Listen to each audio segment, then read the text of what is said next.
सुमारे 2.5 किलोमीटर तिरंगा आणि हजारो नागरिकांचा सहभाग यातून शनिवारी सायंकाळी निघालेली इचलकरंजीतील तिरंगा रॅली अभूतपूर्व ठरली। भारतीय सैनिकांच्या पराक्रमाला सलाम करत पाकिस्तान विरोधात निषेधाच्या घोषणा देण्यात आल्या। या रॅलीतून भारतीय जवानांना एक प्रकारे सामूहिक सलामी देण्यात आली।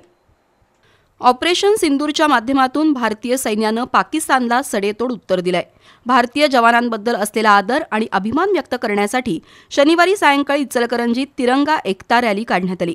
पुरवठा कार्यालयाच्या प्रांगणातील स्मृतिस्तंभाला अभिवादन करून आणि राष्ट्रगीत होऊन महात्मा गांधी चौकातून रॅलीचा प्रारंभ झाला। सुमारे 2.5 किलोमीटर लांबीचा तिरंगा या रॅलीत लक्षवेधी ठरला। शिवाय अनेकांच्या हातात असलेले राष्ट्रध्वज आणि डोक्यावरील तिरंगी टोप्या यामुळे इचलकरंजीत राष्ट्रभक्तीची लाट जाणवली। ही तिरंगा रॅली श्री शिवतीर्थावर आल्यावर सुभेदार जयपाल कोरेगावे, आमदार राहुल आवाडे, माजी मंत्री प्रकाश आवाडे यांनी छत्रपती शिवाजी महाराजांच्या पुतळ्याला पुष्पहार अर्पण केला।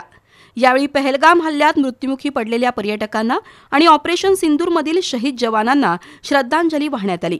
या रॅलीत भाजपचे जिल्हाध्यक्ष राजवर्धन नाईक निंबाळकर, शहराध्यक्ष अमृत भोसले, प्रकाश दत्तवाडे, अशोक स्वामी, अहमद मुजावर, अलका स्वामी, मोसमी आवाडे, मिश्रीलाल जाजू, विजय भोजे, अनिल डाळ्या, धोंडीराम जावळे यांच्यासह मान्यवर, माजी सैनिक, विद्यार्थी, नागरिक सहभागी झाले होते।